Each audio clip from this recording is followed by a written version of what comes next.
Assistant professor Naresh कोरी और आप देख रहे हैं मेरा YouTube channel thermal engineering lecture series.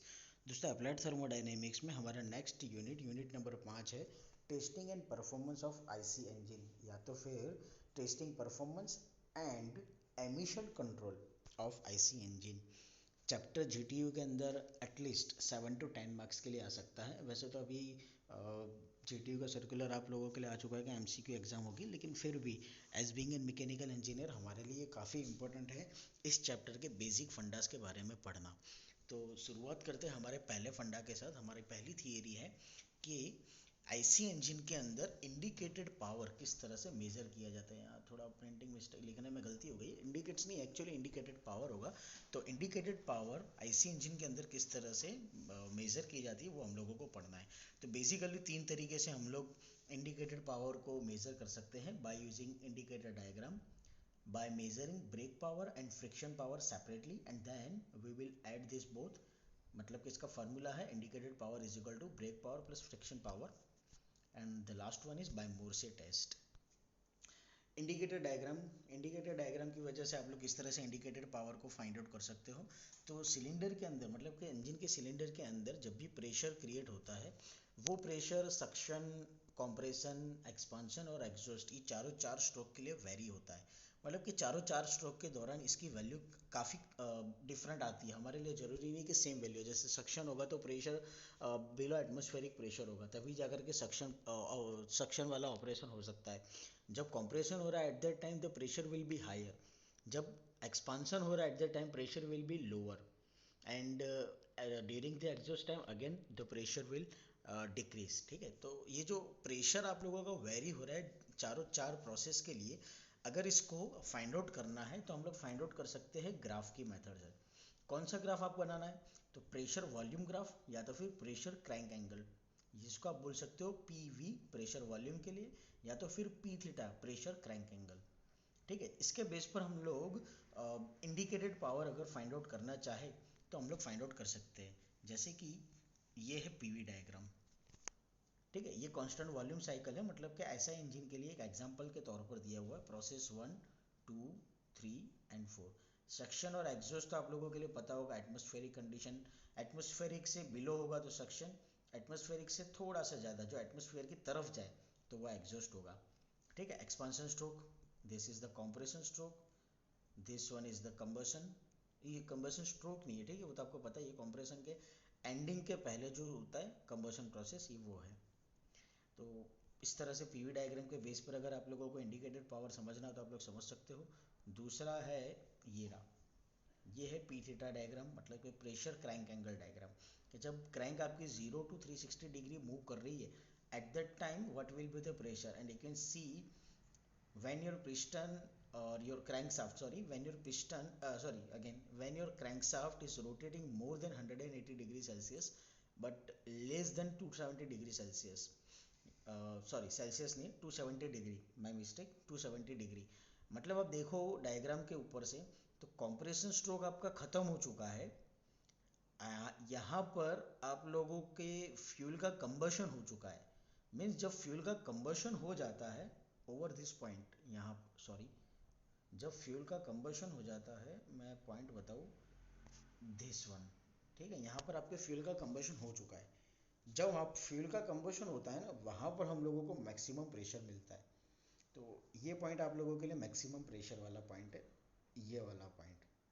ठीक है, यहाँ पर आप लोगों को मैक्सिमम प्रेशर मिलेगा, जिसको आप लोग इंडिकेटेड पावर के लिए मैक्सिमम वैल्यू बोल सकते हो। तो आप हम लोग वहाँ से फाइंड आउट कर सकते हैं कि कितना प्रेशर आप लोगों को मिल रहा है। जो एरिया होगा वही इंडिकेटर डायग्राम के अंदर जो एरिया मिलेगा वही आप लोगों को इंडिकेटर पावर इंजन का डिफाइन करके देने वाला है। और जो डिफरेंट टाइप के इंडिकेटर्स यूज होते हैं वो है piston indicator, balance diaphragm indicator, electronic indicator. और पीवी और पी थीटा डायग्राम काफ़ी इंपॉर्टेंट है एनालिसिस के लिए। अलग अलग एस्पेक्ट के लिए आप लोग अलग अलग तरीके से मेथड, अलग अलग प्रोसेस के लिए, कंबशन हो, राइज ऑफ प्रेशर हो, इग्निशन टाइमिंग हो, नॉकिंग हो, पावर रिक्वायर्ड हो, सक्शन या एग्जॉस्ट के टाइम, ये सारी चीज़ें आप लोग स्टडी कर सकते हो पीवी और पी थीटा डायग्राम के बेस पर। फिर हमारा नेक्स्ट टॉपिक है indicated mean effective pressure. Next topic मतलब इसी के अंदर है, इंडिकेटेड पावर के अंदर की ही एक वैल्यू है कि इंडिकेटेड मीन इफेक्टिव प्रेशर किस तरह से अगर आप लोगों को फाइंड आउट करना है तो आप लोग कर सकते हो। तो जैसा कि हम लोगों ने पीवी डायग्राम के अंदर देखा, प्रेशर जो होता है सिलेंडर के अंदर वो कंटिन्यूसली वेरी होता है। तो इंडिकेटेड मीन इफेक्टिव प्रेशर जो होगा वो एक इमेजिनरी एवरेज प्रेशर वैल्यू है, जो कि पिस्टन की जो कि आपका पिस्टन आपके साइकिल के अंदर थ्रू आउट जिस तरह से काम कर रहा है उसके रिस्पेक्ट में एक एवरेज वैल्यू आप लोगों को कंसिडर करके चलनी है। तो इंडिकेटेड मीन इफेक्टिव प्रेशर जो होगा वो इंडिकेटेड मीन इफेक्टिव प्रेशर की वैल्यू हमारे लिए बनेगी area of the indicated diagram to the length of the indicated diagram, या तो फिर मल्टीप्लाई बाय स्प्रिंग कांस्टेंट। एक वैल्यू है, सिर्फ समझना है आप लोगों को। अगर आप लोगों को कैलकुलेशन करना हो तो आप लोग किस तरह से कर सकते हो इंडिकेटेड पावर की कैलकुलेशन, जो कि काफ़ी इंपॉर्टेंट है।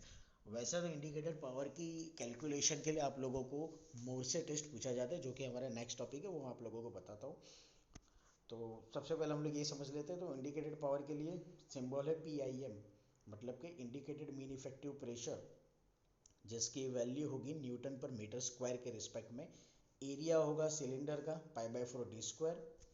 ठीक है, ये पी थीटा डायग्राम था जो मैंने समझाया आपको। फिर दूसरा हमारे लिए पैरामीटर बनेगा capital D, bore of the cylinder metre में, L length of the stroke metre में, capital N speed of engine, engine कितने आरपीएम पर घूम रहा है रिवॉल्यूशन पर सेकंड, या तो फिर आप लोग बोल सकते हो RPS। फिर होगा small c number of cylinder, कितने सिलेंडर का इंजन आपके पास में है, और x अगर आपका 2 स्ट्रोक इंजन है तो आपको x1 कंसिडर करना है, और अगर आपका 4 स्ट्रोक इंजन है तो 1/2। अभी पिस्टन के ऊपर जो फोर्स लगता है उसकी वैल्यू किस तरह से दी जाती है, तो उसका formula PIM multiply by A। तो वर्क डन पर स्ट्रोक क्या हो जाएगा, फोर्स इंटू डिस्टेंस। फोर्स कितना है हमारे पास PIM इंटू A, डिस्टेंस कितना ट्रैवल करेगा तो सिलेंडर की लेंथ का जितना, तो this will be newton into metre. One type of देखा जाए तो कितना टॉर्क जनरेट हो रहा है ये आप लोगों को मिल गया। बिल्कुल इसी तरह से वर्क डन पर सेकंड अगर आप लोगों को कंसिडर करना है तो वर्क डन पर stroke multiply by number of working stroke पर सेकंड, तो उसके बेस पर आप लोगों को वर्क डन पर सेकंड मिल जाएगा। तो इंडिकेटेड पावर क्या होगा, इंडिकेटेड पावर ये हो जाएगा mean effective pressure multiply by length of the cylinder multiply by area of the cylinder multiply by RPS revolution per second of the crankshaft multiply by x multiply by c number of cylinder, joule per second में आप लोगों को indicated power मिलेगा। ये एक standard formula है सारे के सारे जो आप लोगों को याद रखना है। इसी के बेस पर एक और मेथड है इंडिकेटेड पावर को मेजर करने के लिए, जिसको बोला जाता है मोर्से टेस्ट। अभी मोर्से टेस्ट जो है वो जनरली मल्टी सिलेंडर इंजन के लिए यूज़ किया जाता है, मेथड का यूज़ किया जाता है मल्टी सिलेंडर इंजन के लिए।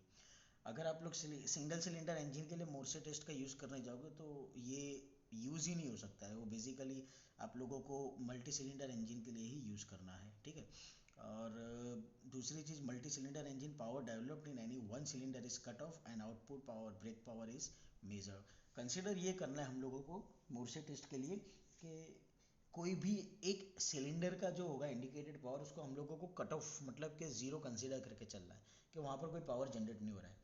मान लो कि आपके पास में 6 सिलेंडर का इंजन है, तो मान लो सिलेंडर आप 3 जो है उसको आप लोगों ने कट ऑफ कंसिडर कर लिया है, तो बाकी के जो 1 2 4 5 6 नंबर के सिलेंडर होंगे उसी के पावर को आपको कंसिडर करके चलना है, और उसके बेस पर आप लोगों को brake power output power measure करना है। ठीक है, तो ये इसी तरह से एक एग्जांपल दिया गया है। लेट्स कंसिडर दैट कि हमारे पास में 3 सिलेंडर का इंजन है। जब सारे सिलेंडर वर्किंग कंडीशन पर है तब आपका ब्रेक पावर बनेगा IP1 plus IP2 plus IP3। इसका मतलब ये हुआ IP1 indicated power of cylinder 1, IP2 indicated power of cylinder 2, IP3 indicated power of cylinder 3। FP1 FP2 FP3 friction power cylinder 1, friction power cylinder 2, friction power cylinder 3।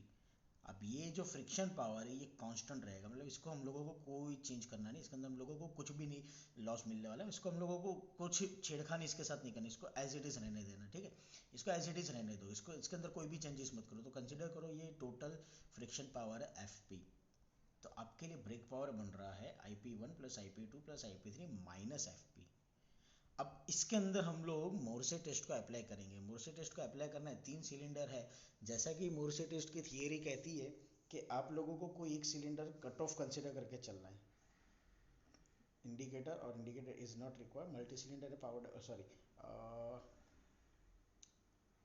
Cut off की line यहाँ पर लिखे नहीं है एक्चुअली। कट ऑफ कर, हाँ ये रहा, developed in any one cylinder is cut of, power developed in any one cylinder is cut of, ठीक है।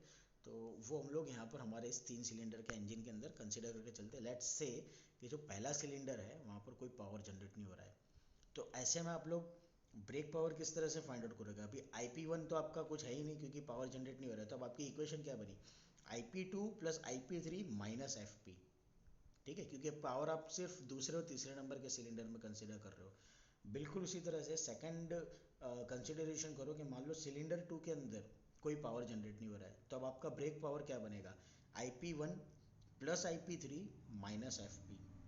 फिर मान लो थर्ड सिलेंडर के अंदर कोई पावर जनरेट नहीं हो रहा है, तो आपका ब्रेक पावर बनेगा IP1 plus IP2 minus FP। यहाँ IP1 इज इक्वल टू 0 नहीं आएगा, ये गलती से लिख दिया है। वही चीज़ है, कंसीडर 3 सिलेंडर इंजन जो मैंने समझाया। IP1 IP2 IP3 indicated power of each cylinder simultaneously, FP1 FP2 FP3 friction power of each cylinder. सारे सिलेंडर के अंदर का ब्रेक पावर क्या हो जाएगा, तो indicated power minus friction power. Indicated power मतलब कि सारे सिलेंडर के लिए IP1 IP2 IP3, friction power मतलब सारे सिलेंडर के लिए FP1 FP2 FP3, ठीक है। main requirement of Morse test is that speed should be remains speed should remain constant, मतलब यहाँ पर constant आना चाहिए, मैंने ये गलती से लिख दिया यहाँ पर। load on the engine should reduce means brake power will be reduced, ठीक है। तो if power supply to cylinder number 1 is cut off, then power developed by the cylinder 1 is lost, then engine speed reduces as power is cut off, जो कि मैंने theory में already समझा दिया। क्योंकि अगर पावर हम लोग किसी एक इंजन का कट ऑफ कंसिडर करके चल रहे हैं, मतलब कि 0 कंसिडर करके चल रहे हैं, तो डेफिनेटली वहाँ पर उतने ब्रेक पावर के अंदर लॉसेस आप लोगों को मिलने वाले। तो थियरी का ये बेसिक फंडा यही है, ठीक है। कांस्टेंट स्पीड आप लोगों को रखनी है, ठीक है, before and after cut off. तो फ्रिक्शन पावर जो होगा वो आप लोगों का कांस्टेंट ही रहेगा, जो कि मैंने फिगर के अंदर भी आप लोगों को समझा दिया। क्योंकि फ्रिक्शन पावर जो है वो सिर्फ और सिर्फ स्पीड के ऊपर डिपेंड करता है, यहाँ पर कांस्टेंट स्पीड आएगा, कांस्टेंट लिखने का रह चुका है। ब्रेक पावर का फॉर्मूला वही, तीन सिलेंडर के लिए IP पावर मतलब कि इंडिकेटेड पावर माइनस तीन सिलेंडर का friction power. Friction power constant है तो उसको एक स्टैंडर्ड फॉर्मेशन दे दो FP, ठीक है। और जो ब्रेक पावर है वो तीन इंडिकेटेड पावर का समेशन हो जाएगा। फिर वापस वही थियरी के हिसाब से मान लो सिलेंडर 1 आप लोगों के लिए कट ऑफ है, तो IP1 0 हो जाएगा, FP तो कांस्टेंट है, तो ब्रेक पावर 1 की वैल्यू बनेगी IP2 plus IP3 minus friction power. Cylinder 2 cut off है तो IP2 आप लोगों के लिए 0 हो जाएगा, अब बचेगा IP1 plus IP3 minus FP constant है। और सिलेंडर 3 अगर 0 है तो IP1 और IP2 आप लोगों को मिलेगा, मतलब कि पहले और दूसरे नंबर के सिलेंडर में आप लोगों को इंडिकेटेड पावर मिलेगा और friction power will be constant. अब करना क्या है कि ये जो तीन हम लोगों ने अलग अलग सिलेंडर के कट ऑफ के रिस्पेक्ट में जो इक्वेशन बनाई है, इस इक्वेशन को हम लोग सब्सट्रैक्ट करेंगे हमारी मेन इक्वेशन के साथ, मतलब कि यहाँ से, ठीक है। यहाँ से हम लोग सब्सट्रैक्ट करेंगे किस तरह से, तो as you can see subtracting equation 3 from equation 2, ठीक है। जो लेफ्ट साइड वाले पोर्शन है उसको सब्सट्रैक्ट करो और जो राइट साइड वाले पोर्शन है उसको सब्सट्रैक्ट करना है हम लोगों को। तो सब्सट्रैक्शन करने के बाद आपको मिलेगा brake power minus brake power 1, left वाले पोर्शन आ गए, brake power minus brake power 1 is equal to IP2 IP3 constant है, मतलब कि सेम वैल्यू है, माइनस के हिसाब से कैंसिल हो जाएंगे। फ्रिक्शन पावर आप लोगों का कैंसिल हो जाएगा, बचेगा क्या, सिर्फ और सिर्फ IP1 बचेगा। इन शॉर्ट आप बोल सकते हो कि पहले सिलेंडर के इंडिकेटेड पावर की वैल्यू क्या बनी, तो total brake power minus brake power of cylinder 1 बना। तो उसी तरह से देखा जाए तो आपकी इक्वेशन 4 और इक्वेशन 5 के लिए मतलब कि इंडिकेटेड पावर 2 और इंडिकेटेड पावर 3 के लिए वैल्यू क्या बनेगी, तो इंडिकेटेड पावर अगर 2 है,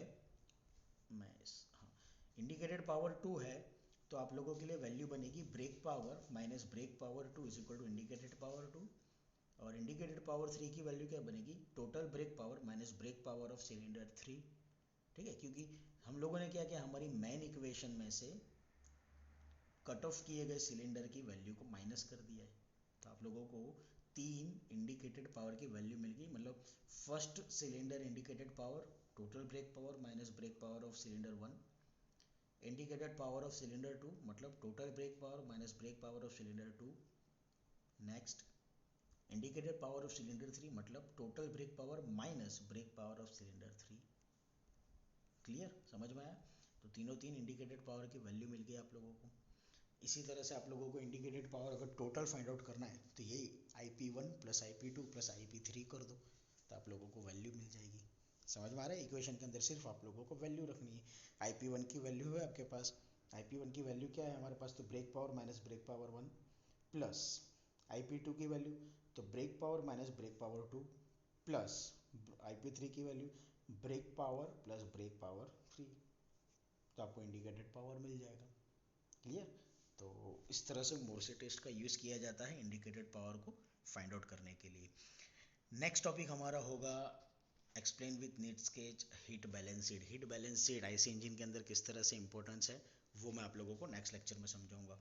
तो आई होप दोस्तों कि आप लोगों को इंडिकेटेड पावर के अंदर मोर्से टेस्ट ये थियरी ठीक है, ये आप लोगों को समझ में आई होगी। अगर ये थियरी आप लोगों को जीटी में पूछी जाती है तो ये डायग्राम ड्रॉ करना बहुत ही ज़रूरी है। 3 मार्क्स या 4 मार्क्स में आपको ये थियरी पूछी जा सकती है। आई होप दोस्तों कि आप लोगों को समझ में आया होगा। अगर कोई क्वेश्चन हो तो मुझसे ज़रूर पूछेगा। Thank you so much.